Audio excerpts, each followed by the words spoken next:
Hey, good evening. How the heck are you guys? It's good to see you. It's good to be seen by you. Happy Monday. We are on Monday now, and I am just hanging out, just chilling out with you guys, and yeah, we're just gonna BS for a little bit before I go play some AD&D. Not the big broadcast AD&D game that I do on Tuesday nights. This is just chilling out with a few friends over on Discord on a different channel. But anyway, it's good to see you. It's good to be seen by you. I want to touch on something. I want to jump right straight into this and address it here. There have been some folks on the channel. They know who they are. You know what you did. There have been some folks here on the channel who have, well, to say they'd stepped up really would be underselling completely what they've done. I just casually mentioned the trouble that my dog was having with his vision. It's an ulcer, gets on his eye. It's, apparently things that can happen to a dog. And I wasn't looking forward to, what that would incur. That's just part and parcel of pet ownership. You just kind of got to take the licks, the bad ones as well as the good ones, and roll with it. And irrespective of me saying anything, like I didn't go out and start a whisper request, start rattling the cup. Some folks stepped up and they put out a thing on GoFundMe. And as right now, Zeus, that's my Labrador's name, his vet visit is covered. The initial vet visit is covered, and any over will go towards a follow-up visit or any prescription meds that he needs. Guys, I just don't even know what to say. I don't even know what to say to that. I was just gobsmacked. I mean, you guys don't know me from Adam. I mean, I'm a face on TV on the computer screen. And you guys like I don't even, I mean, people send me free stuff in the mail, and that's really nice. That's really spiffy. But it's specific to the show. It's role-playing game stuff. I got a couple of Holmes basic D&D dice not too long ago. I got the Jack Photon sent me those homemade and handcrafted Star Trek books. Paul Stormberg sent me the entire I almost said Dave Arneson, Rob Kuntz writing collection, a massive DVD and a USB drive. My buddy Jeff sent me, some awesome homemade glassware. But for you guys to do this, really, I can't thank you enough. All right. I honestly and truly, words fail me, guys. And I really, God bless you and thank you. That's so awesome. Now, of course,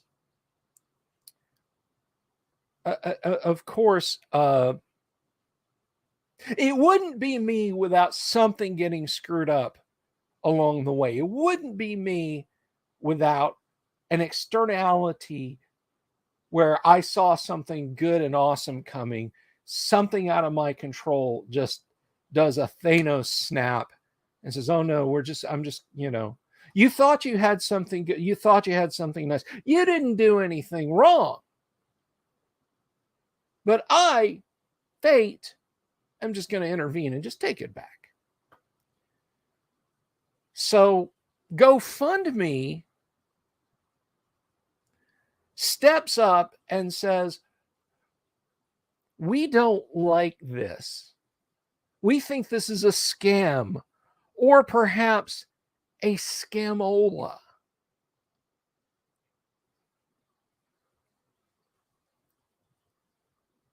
And the hell of it is, now I've never done anything with GoFundMe. I've never been the subject of a GoFundMe raising. I'm sorry that my life came around to where it was.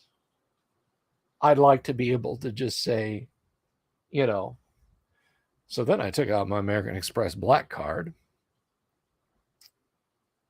But that's not the case. But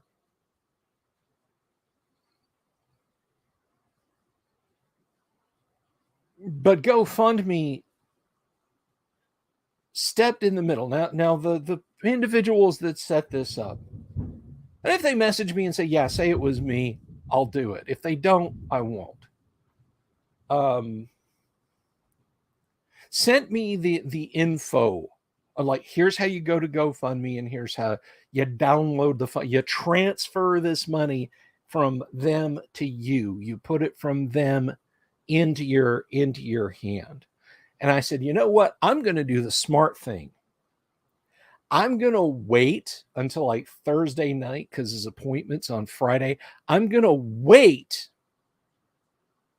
to get that money just so if I go to the grocery store if I go to the grocery store and I grab the wrong card, or at the gas pump, or go to buy new studio lights, which is happening this week, something, I'm not going to accidentally spend that.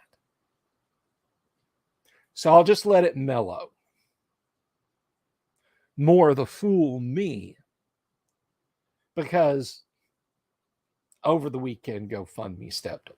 Now GoFundMe gets abused and scammed by people to the tune of millions of dollars a month. People like launder money through it. People pay for NFTs, which is money laundering itself. So that for an insignificant amount of money to many people, including the monthly churn that goes on with GoFundMe,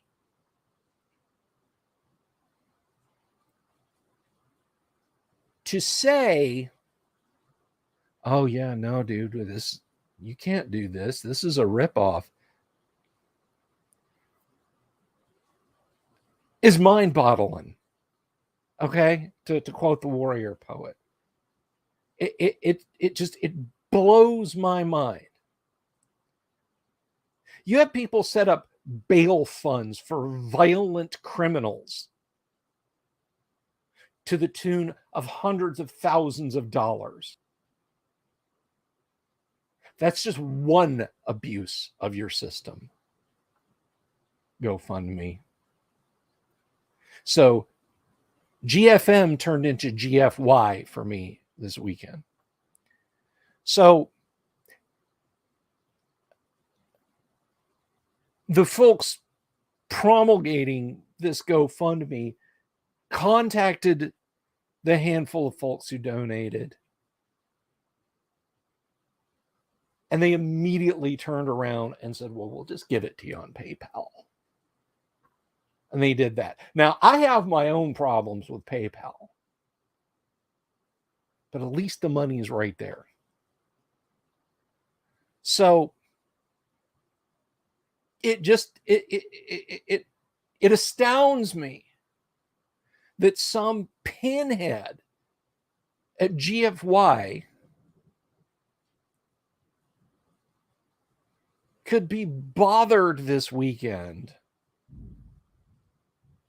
for the tune of well less than $1,000. Let me just put that in terms. I'm not going to name exact amounts, but well less than $1,000 to step, well, not really step up, step down and say, yeah, this is a scam.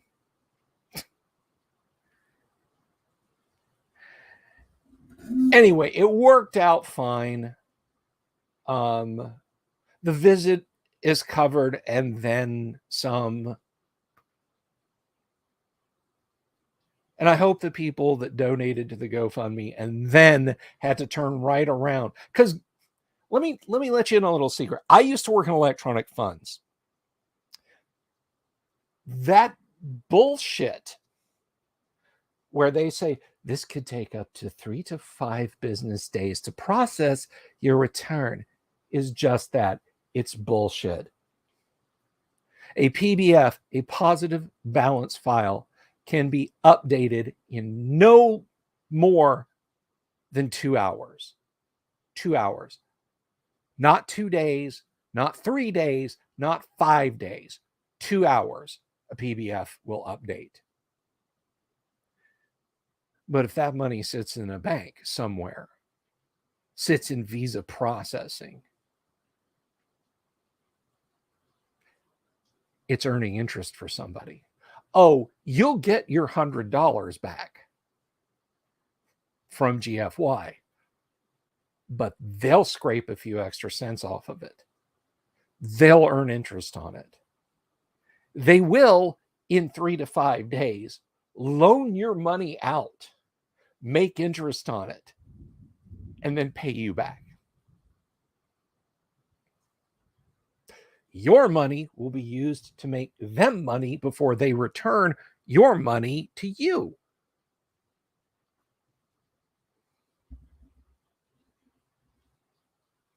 Exactly, Doomsword. If they can take it straight away,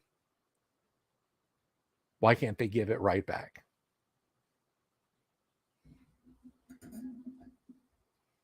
I mean, there used to be a thing. If you've ever seen the movie Catch Me If You Can, it's a great movie, criminally overlooked film. Leonardo DiCaprio, Christopher Walken, and Tom Hanks. Just a phenomenal movie. But you used to do a thing called kiting checks, and Frank Abagnale was a genius at it. He would make a fake check, take it to a bank, get it cashed against a bank or an account on another coast. Now, this is in the mid-1960s. Even with like 5-hour flights, you got to wait for the bank to close, wait for the check to go out in the mail, wait for the mail to get to Seattle, Los Angeles, San Francisco, wherever. So it's going to sit there overnight. And then it's going to go into a pile to be processed. But we don't live in that time now. In 1995, I worked for an electronic funds transactor. I know how fast this can go, and I know why it doesn't go faster. So, folks, if you got to get some grip for some friends, set something up in PayPal. Or just get them a green dot card and ask everybody to hand you cash. And get that green dot card filled and then hand that to them. Or hand them the cash. No, I am not saying to the people who did this, y'all did wrong. I'm just saying going forward, for anyone else who wants to do this, my advice is to do it that way. These guys did an awesome job. And when it fell apart, the people who started this immediately moved to fix it. Unlike GFY, and I was shown the email, by the way. The email literally says, don't email us about this. Don't contact us about this. It's over. It's done. You're done. This is done. This is kaput. Just awful. So Zeus is going to be fine. Zeus is going to be fine. This is one of those Peter Griffin, this grinds my gears moments.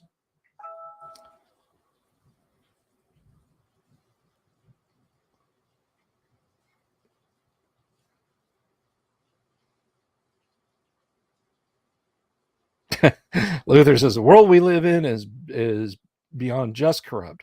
We need a huge solar flare to readjust things. I know a lot of people who rely on technology to simply stay alive. I don't mean stay alive like not be bored. I mean stay alive. Let's not solar flare yet. Let's not solar flare quite yet, but I understand. Hello, Chris. Oh, Ko-Fi. Yeah. Yeah, Ko-Fi. I forgot about that. Or coffee, however it's pronounced. But I think it's Ko-Fi. Anyway, let's talk about happy stuff. Let's talk about cool stuff. 3D printed today, which normally wouldn't be that big of an announcement. They're like, yeah, you keep waving those tanks at us, from 7-8 feet away. We get it. You 3D print, Bill. I set up the resin printer to 3D print because I thought, wait a minute. Last time I filled my office with noxious fumes and I made a complete mess and it was a total fiasco. I want to make sure I didn't break my printer that time. And I really kind of want to make a 3D print in resin so I can at least print the sample pieces. Now, let me lay a little bit on you about 3D printing. Resin 3D printing. Resin 3D printing uses photosensitive resin. That is, ultraviolet light makes the 3D print happen. And it flashes each layer down on the previous layer in little thin, like micron thickness slices. There's a tank of resin with a clear bottom, and it will flash an image of each successive layer onto the bottom of the tank, which will cause a layer to appear and stick to the bottom of a build plate. This is not the build plate. This is just a coaster that lowers into the tank mechanically, and the computer slowly brings it up as each layer builds onto it. So you've got an open tank of resin. You've got a build plate that dips down in and slowly comes back out with each layer being added to the successive layers. And then when it's done, you undo a bolt, you take the build plate out, and you pop the print off. The fine folks at Elgu who make my 3D printer sent out a file that was slightly maladjusted for my model of printer. When it was done, when it had come out, and the excess resin had dripped off, and I took it out, there was the strong nuclear force was holding those. They're rooks, basically chess rooks, and I don't. Of course, they're on the other side of the room from me. I'm not going to go get them. They look like little chess pieces with spiral staircases you can see through slots in the side. They're kind of neat looking. I'll show a picture of what they look like up on the Discord. So I'm like, okay, all right. Let me just pop these off. No. They were, effectively glued to the bottom of the farging build plate.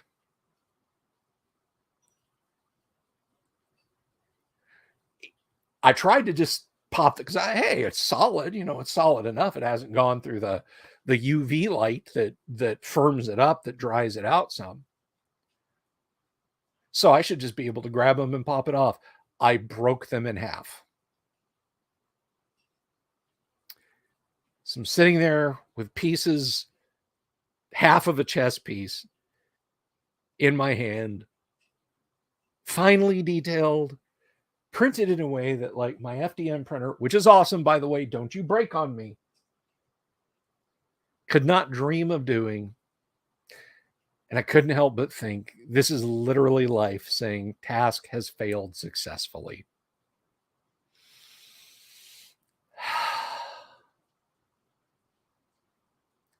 Eventually, what I ended up doing was actually getting a pair of channel lock pliers grabbing the piece at the base and popping it off. Ahoy, Mark Corey. So I did get them off. Made a bit of a mess. Not nearly the mess that I made the first time I attempted to 3D print. Not nearly. But I did manage to wrench them off, and one of them was broken into multiple pieces. Once I got it out and washed off, I threw those pieces away. The other one was just cracked in half, so I simply super glued it back together. So I have my one sample print, and I can go back and reprint it later if I really want one. Hello, yes, Mar, good to see you.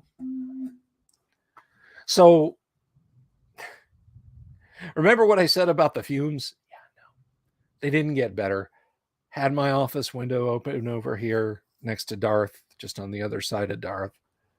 Had the printer much closer to it, whereas it was over there. It was now over here. I was like, this will be great. I get a text message from my daughter on the other side of the house. I'm going into my bedroom and shutting the door. The smell is all over. Oh, God. So, yeah, I definitely got to finish building the fume hood before I attempt to print that again. And one thing I did find out, one interesting thing I did find out today is, and I, not like because I messed something up. For some models, you have to specify what is called 100% infill. That is like say you're making the Abrams tank. Now, a tank is essentially a hollow armored box, right? But I mean, this just sits on the table. I'm never going to go, ooh, let's open up the hatches and look down inside. But I don't know how this model, is. I don't know if this model would print out as a solid block. You have to make sure it does that. And the reason you have to make sure it does that is if you don't, when it's being made and it's a box inside, well, when it's done printing, the inside of that box can still have resin in it. Well, the resin will dry, Bill. That's not a big deal. But it won't. You see, the resin will eventually start talking to its dried brethren around it and say, why did you guys get all stiff and rigid? Turn back into liquid. And I saw this on some groups. I saw this on some 3D printing groups. People were talking about, man, I forgot to do solid build on or 100% infill on my piece, and now like this guy's leg is dissolved. What can I do? Like, really? So there's a bit of advice. There's a bit of advice for you. If you get a resin printer, make sure 100% infill is turned on, because that's apparently a thing. And this is not a resin print by I did not print anything after I gassed the house with that lovely smell. But I did go through the entire process. I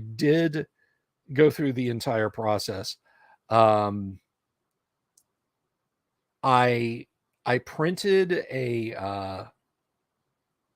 I printed a sample piece. I took it off the build plate. I cleaned up everything.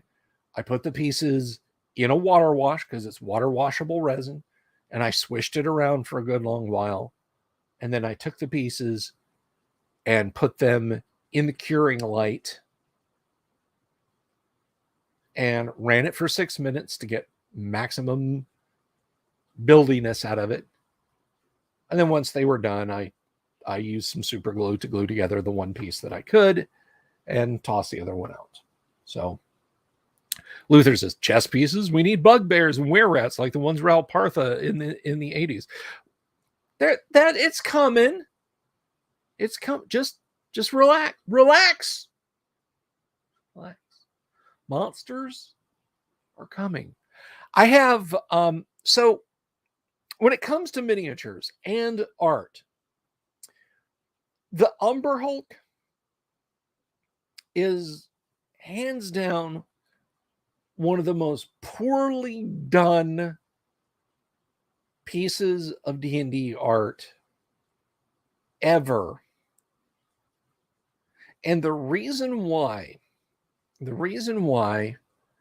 is after first edition AD&D, every successive artist started making Umber Hulks look more and more and more like upright humanoid cockroaches or chinch bugs.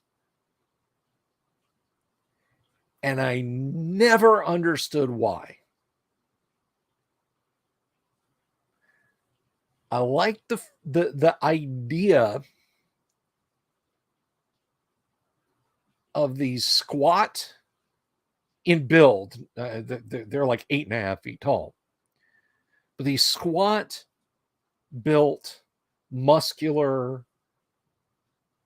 toad-bodied humanoids, no neck, and the big, width of 3 footballs mouth, and the compound eyes, and the normal eyes where nostrils should be. But they just don't look threatening. They don't look scary. They just look like water bugs. And I looked around to see if anyone did a classic Umber Hulk. Now, this was a long time ago, really. And I couldn't find one. But what I did find was some critter that I can't remember what it's called now. And I was like, wait a minute. That thing looks almost exactly like an Umber Hulk, except it doesn't have the mandibles. And it's a little big, but we can resize things.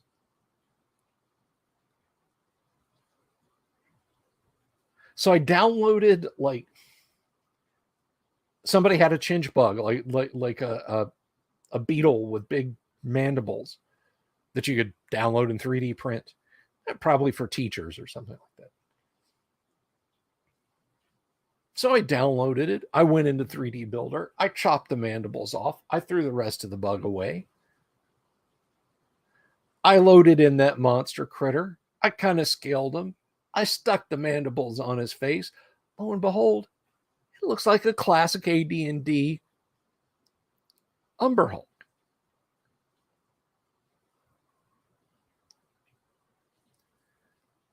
I was like, it's perfect. It's friggin' perfect. So that's definitely a project for the resin printer. I mean, he looks okay printed out on FDM. He's big enough that even at 28 millimeters, it looks pretty decent on FDM. See, a lot of, like, a gorgeous, beautiful, mysterious female mage, or a knight in shining armor, or a roguish bard, or a thief, halfling warrior, whatever. Look, I'm sorry. You people out there that have been selling the idea that you can get an FDM printer and get anything other than the most basic humanoid shapes out of it for tabletop use, it's just not there. If you're out there and you're looking at like $149 string printers, thinking, yeah, I mean, this is cheap, I can just knock out armies of stuff. No.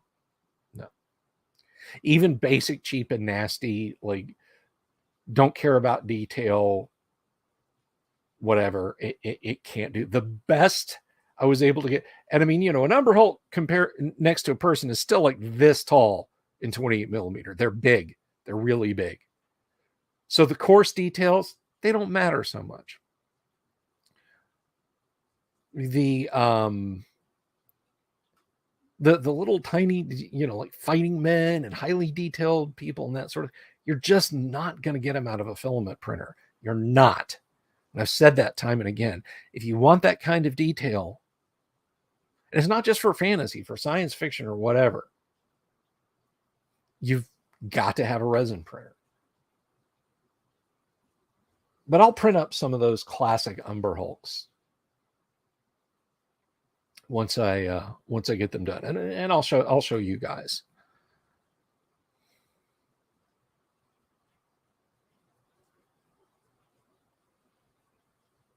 We need scans. Let me tell you something. On Thingiverse, there is a. Hang on a second. There's a fellow who has scanned a lot of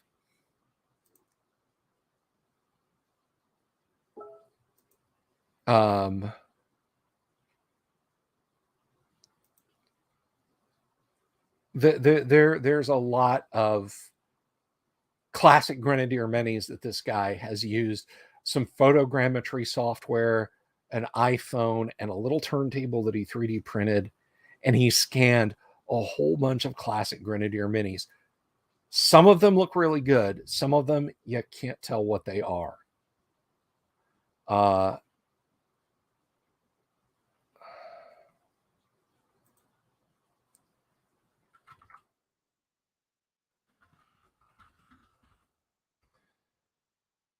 Anyway.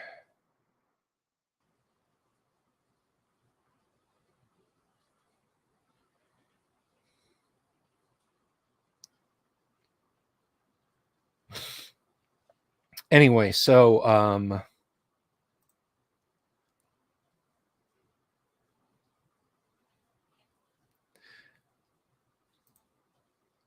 I will share that link with you guys if anyone's interested in it. I'm sorry, I was getting a private message. My apologies. So, I mean, if you go on Thingiverse and look for Grenadier Beholder, you'll find his Grenadier Beholder, which I actually printed out in FDM. It was one of the first things I ever printed. And it looks pretty good, but some of them don't look quite so good. But you can go and you can find those. In fact, you know what? I might be able to.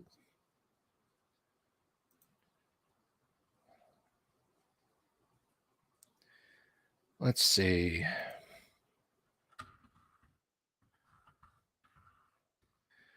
Let me see if I can find that, and I'll share it with you guys right now.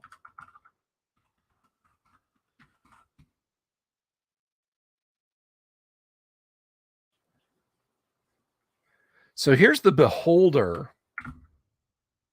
Share this in chat.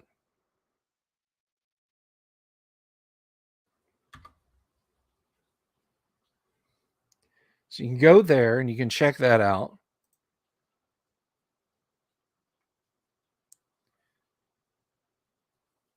Engineer 27. There we go. Okay. Here is his page. So you can see how many of those might suit your need for 3D printing purposes. I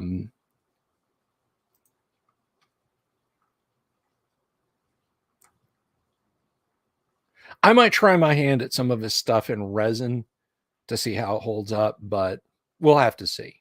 We'll have to. I have a wish list a mile long of things I want to do in resin. Hello, Halsey.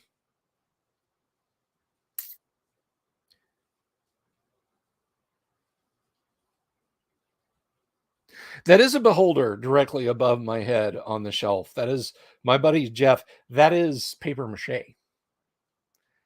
And he he made the he made the Beholder eyes. I'm pretty sure that's his kid's fingers he cast in paper mache to make the Beholder's eye stalks. So that's pretty cool.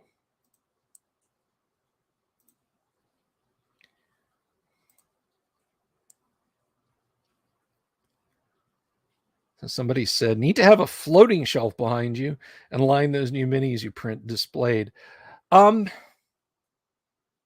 They stuff up there, like even at 1080p, which I'm not broadcasting in currently because Facebook is ass. Even at 1080p, you guys, like, it, if you had a 27-inch or 35-inch monitor and blew it up max and then leaned in, you'd still just see a little blur there because of YouTube compression algorithms. But anyway, so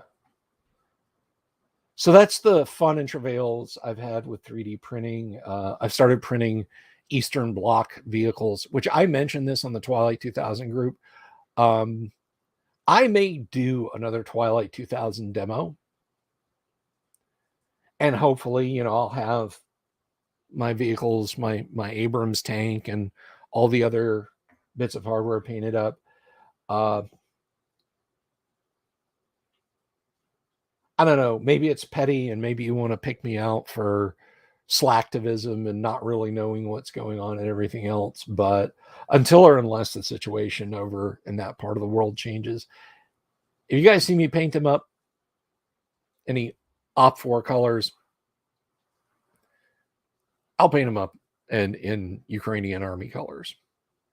And I know that kind of seems to fly in the face of it, doesn't it? Like, yeah, but you're going to shoot at them with American vehicles and blow them up. Shouldn't you make them Russians as bad guys? So I don't know, but I might paint some up for myself in Ukrainian colors just because. Did I get the ventilation? Mobius is asking me about ventilation.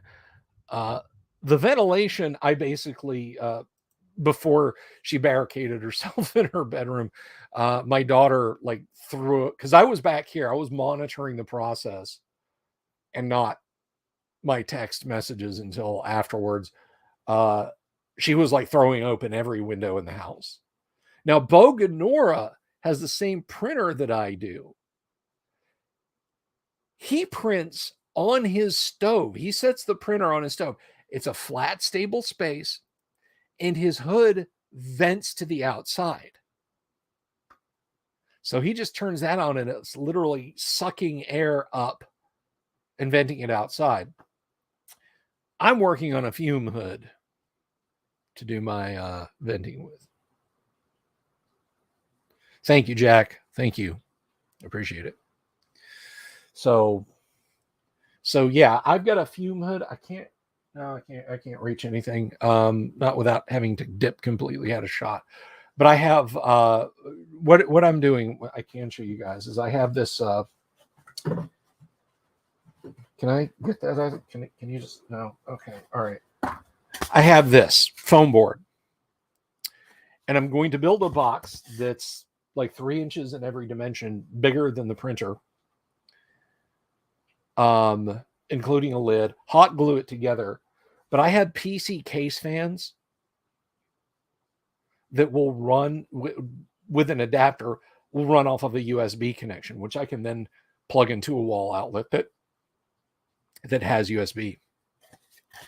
So the PC case fans will be in the foam board, pulling air out through a piece of duct, which I will then have hooked up to a piece of foam board, which will sit in the window and have a case fan in it, venting to the outside. Let Mother Nature deal with it.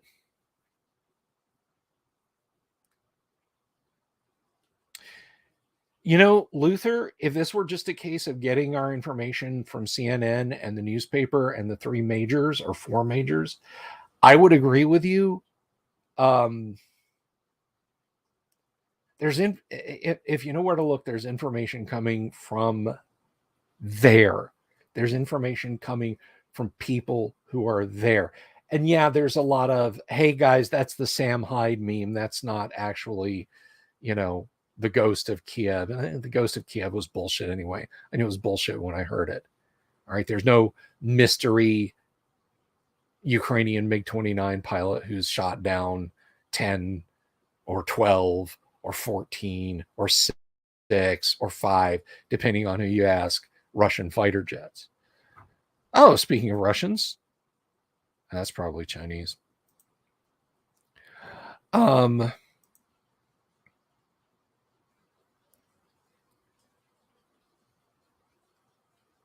But and there's stuff that have been like, oh, here's Here's a beautiful Russian beautiful Ukrainian supermodel who's training to be, a soldier, and then you find out it's a glamour photo shoot from like 2014, stuff like that. I get it that there's a lot of misinformation like that out there, but there's a lot of stuff that's just straight up happening. So yes, I would definitely say avoid, MSM on the subject. But when it comes to the sources, like, I talked about this guy. We had a guest on last week. We'll have guests on this week. But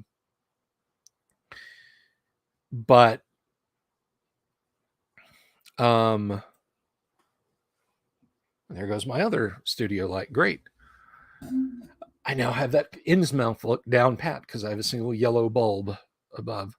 But what was I talking about? Oh, right. I know there's a lot of stuff out there that is just on its face so obviously fake, but there's a lot of stuff that's not. Yushenka Show. He's a Gen Xer. He's my age. He grew up in Kiev when he was a teenager, moved to the United States. He's got family all over Ukraine. And the stuff that he's sharing, it's not from a Russian military exercise in Donbass 5 years ago. The shit that's actually going on. So,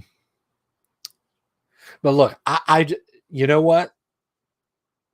Let me loop back around to what I started talking about. I'm still enjoying printing 1/100 models in FDM.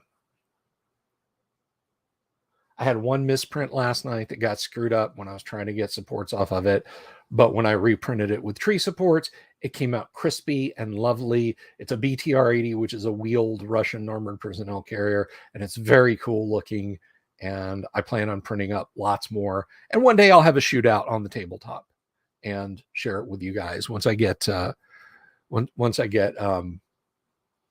my Twilight 2000 knowledge a little bit more dialed in. I'll do a let's play of that.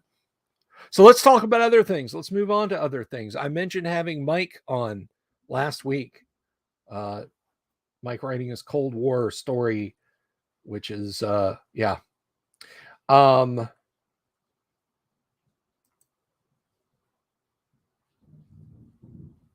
But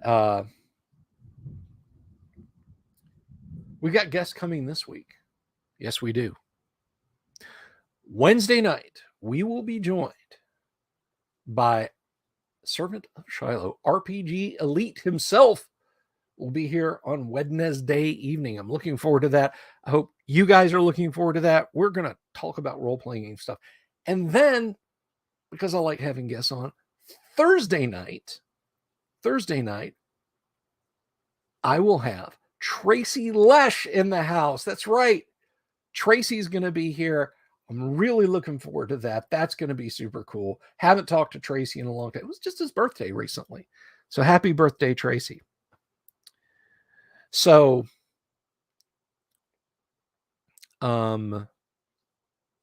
yeah, looking forward to having Tracy on, and that's going to be a lot of fun. We haven't talked to Tracy in a long time.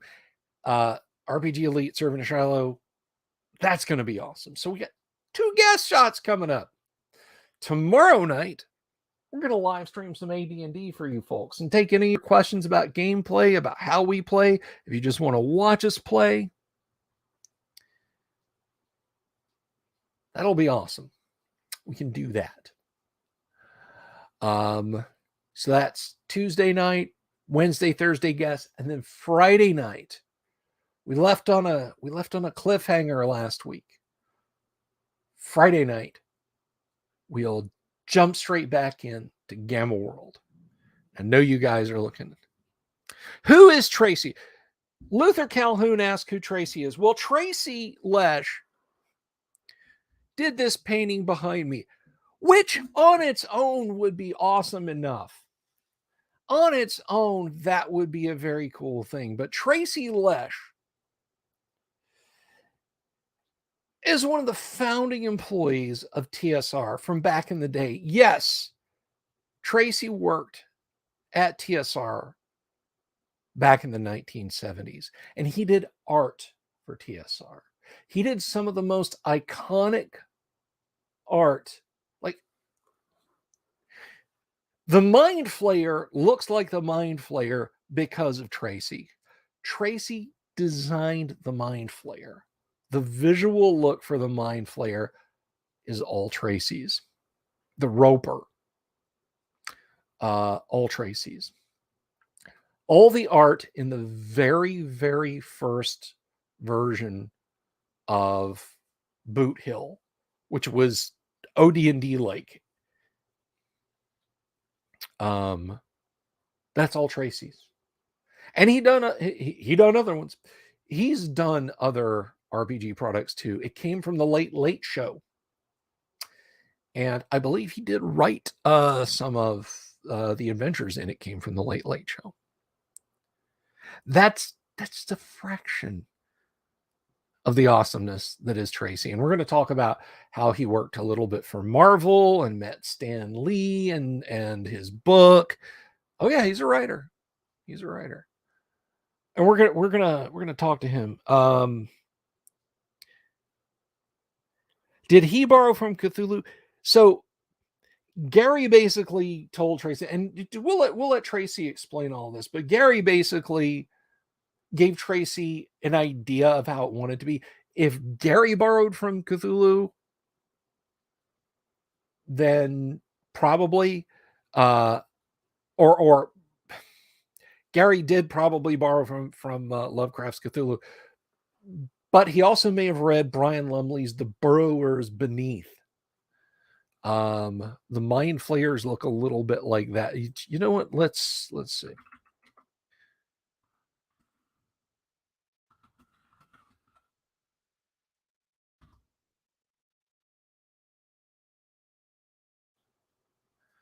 The Burrowers Beneath.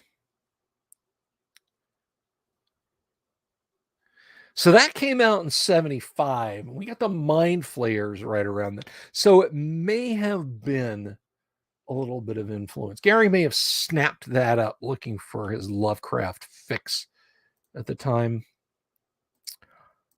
But I definitely think there is some Cthulhu influence in there. Mark, you could ask him tonight. Mark plays in my Monday night AD&D game, as does Tracy. Or you could ask him on the show, because he'll be here Thursday.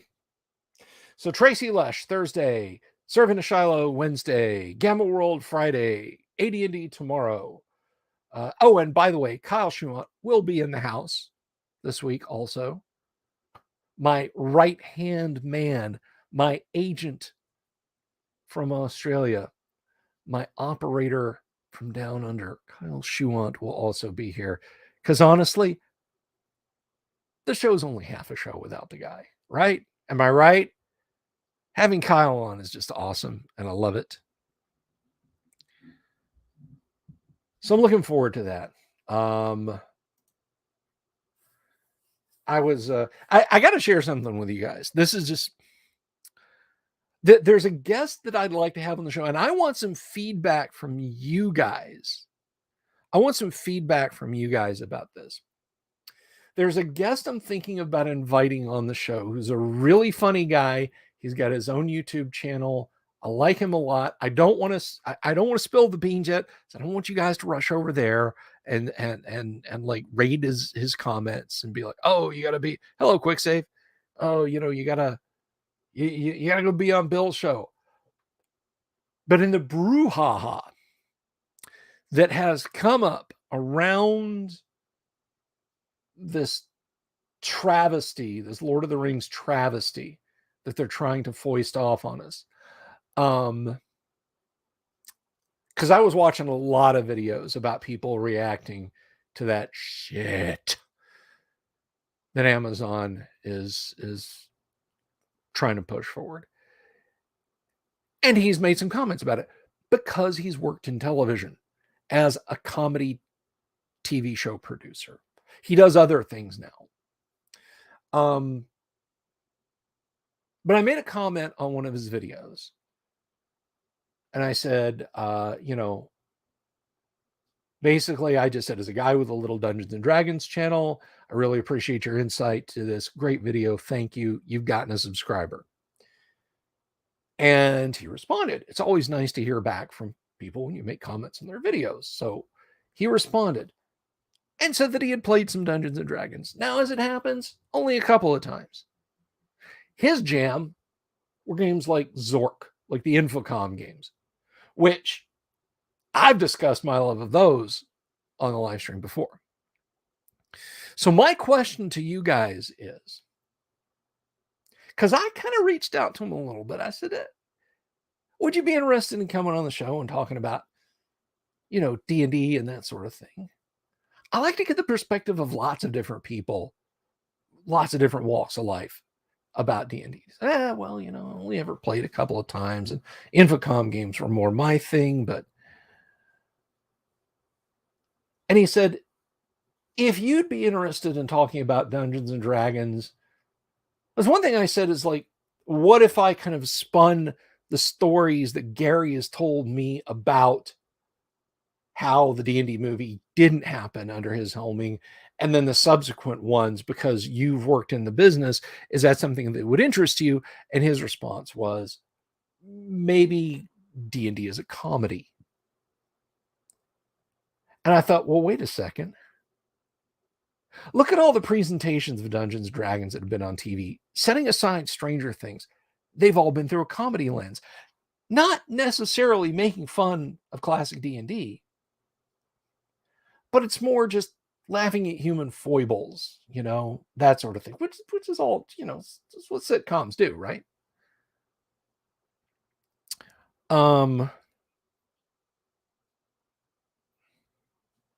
Yes, I was getting to that, Jack, I promise.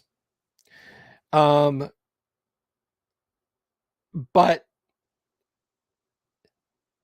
I think it could be a lot of fun if he came on the stream and we talked about the presentation of D&D as it has been on television and how D&D might or might not work in a comedic setting. Is that something you guys would be interested in? You tell me. So next thing. Jack Photon just said, I'm gonna put this up on the screen. I did the mail call last Friday, and I showed Jack's awesome homebrew Star Trek books. Which, if you didn't see it, go watch the video. Go watch Friday's video. Not right now, but do go watch it. Folks, these are books that you should pay $45 a piece for in a comic and game store. And he did it just because he loves FOSSA Star Trek. They're that good. They're that full color books. You're not getting like, yeah, I typed this up in Word and printed a PDF and printed it out and stapled it in the corner. No. This is easily as nicely done as Conflict. Kyle does more of a digest size book, but these are awesome. Look, I gushed about them on Friday. You'll just have to watch the live stream. If you want this, because he can't sell them. All right. Paramount, CBS, Viacom, YouTube, Coca-Cola, Wonder Bread, Nike, Kiwi Shoe Polish, the Fraternal Order of Elks, and everybody else would send ninja assassins after him if he sold these. So he has awesomely offered to make these books available once he gets them out of beta, once he gets them to his taste. So if that's something you're interested in, send me your email address on the Discord, private message, whatever, however, and I will send it to him and connect y'all, and y'all can make the connection. And he says he has 3 sets available there, folks. 3. This is a limited look, if you're in the future, if you're in 2025, or you're some alien archaeologist who's dusting off the hard drives sifting rubble of the asteroid field that used to be Earth, and you find this floating around, and you're like, I should get these Star Trek books from this Jack Photon. Look, there's 3 sets, and when they're gone, well, you'll have to talk to him about that. You will have to talk to him about that. So if you love Star Trek the role-playing game, get on his level, okay? Get in and get one of these sets. And I think he'll definitely hook you up. In fact, Jack, I know someone just off the top of my head who's going to want a set of those books. So set one aside. That's 2 sets left, folks. That's 2. There's 2 of you out there who can jump in. I didn't get to spine labels in time. Yeah, it's all good. So if you want to jump in on that, guys, now's the time to do it. Now is the time to do it.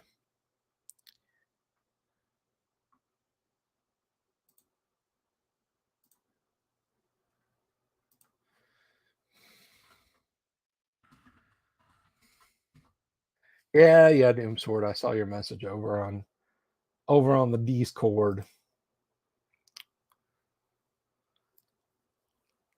FASA stands for Freedonian Aerospace, the Freedonian Aerospace Association. It was the Department of Defense of a of a pretend country in the Marx Brothers movie Duck Soup, Freedonia. Jordan Weisman basically stole the name FASA for his role-playing and wargaming company in the late 1970s or early 1980s. And among the many titles, see, back then, if you wanted to make a role-playing game of something, like, companies just didn't care about role-playing games. And even like West End Games got Star Wars for a song. I remember the story of George Lucas going to 20th Century Fox and saying, look, pay me what you will, but I want the toy and merchandise rights to this. I want those. And they were like, the money is in the movies, George. You can have that. They signed all that away to George Lucas. Every dime. Star Wars was a multi-million-dollar merchandising cash cow. Every pencil eraser, every t-shirt, every sticker sheet, every trading card, every action figure, every vehicle, on and on and on and on and on. Lucas laughed all the way to the bank. Well, that kind of got done to them with role-playing games, because movie companies are just like, role-playing game, role-playing game, whatever. Which is why, you had tiny little companies with, like, imagine some company with like 20 employees saying, yeah, we're publishing a role-playing game about Ghostbusters today. It just wouldn't happen. Or Aliens, or Star Trek. Merchandising is where the real money is made. So that's that's a little piece of trivia. So that just about wraps us up for this evening. I am going to take a minute because I can never thank you guys enough who contribute to the show in the ways you contribute to the show. You folks who've gone out there and joined the Discord, which is scrolling by on the bottom there. The folks who reached out and are helping me with Zeus's health situation. People who've just done awesome things. I'm just, I words fail me. Words just do not do the trick, guys. You've done an awesome job. But I do want to take a minute to thank the folks who are on the Patreon, and I'll bring that up here. Thank you, Digital Discord, Joshua Garlock, Lord Corion, Ricky Maru, Mobius, Kevin Reynolds, Joseph Lucas, Doomsword Deathmaster, Mark Simpson, Damien247, James Keck, William Smith, the Dungeon Minister, and of course, Manny Wall. Guys, you help make the show happen. Everybody who supports the show helps make the show happen, right? And I appreciate it. I really do. Now I do want to mention something here. Let me see if I can bring this up.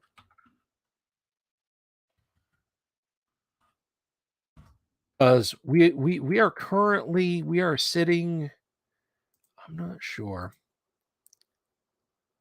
Okay, so we're 969 subs. Couple people, they decided this wasn't for them. That's fine. I completely understand. Still 969. Nice.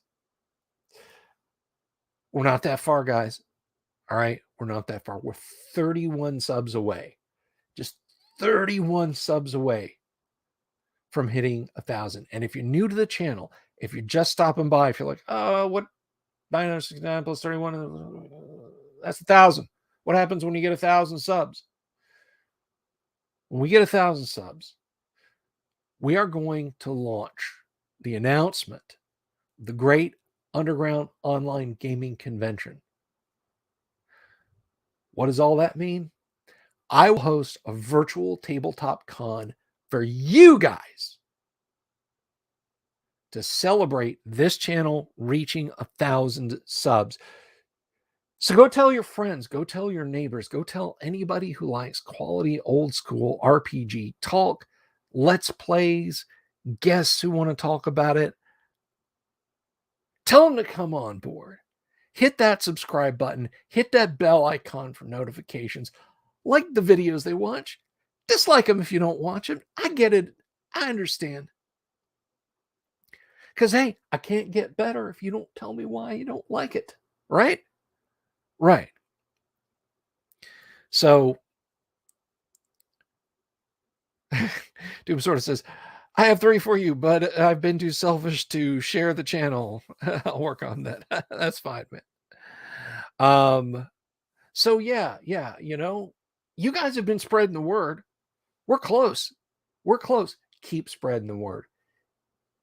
Keep getting people interested in the show because you're doing a great job. And we're going to have that con.